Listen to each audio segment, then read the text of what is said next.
Ассалаумағалейкум барша қазақ елі. Біз бүгін енді әдеттегідей жер дауы бойынша Алматы облысының Қарасай ауданының Елтай ауылдық әкімдігіне келіп қалдық. Енді келуімнің себебі, міне қасымда Жәнібек деген азамат тұр. Бұл кісіге Қарасай ауданының әкімдігінің тарапынан жер телімі берілген. Кейіннен үй салайын деп бастап жатқанда ол жерге тағы да басқа адам иесі пайда болған. Оған осы Елтай ауылдық әкімдігі жер телімін беру туралы, жалға беру туралы шешім қабылдаған екен.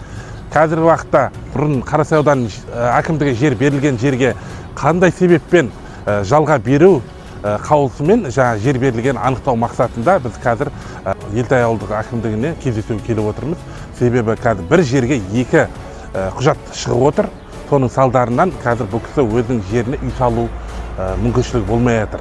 Яғни дау туындап жатыр. Сондықтан осы даудың басын ашу үшін не себептен мұндай екі бірдей құжат жасалған анықтау мақсатында әкімдікке жолығамыз, анықтаймыз.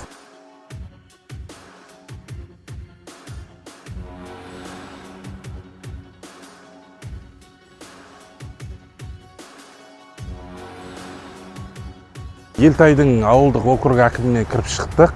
Кірген себебіміз менің қорғауымда Жәнібекке Қарасай ауданы әкімінің қаулысының негізінде берілген жер теліміне не себепті оның үстіне Елтай ауылдық округ әкімінің жер беру туралы шешім шығарылғанын анықтау мақсатында келгенбіз.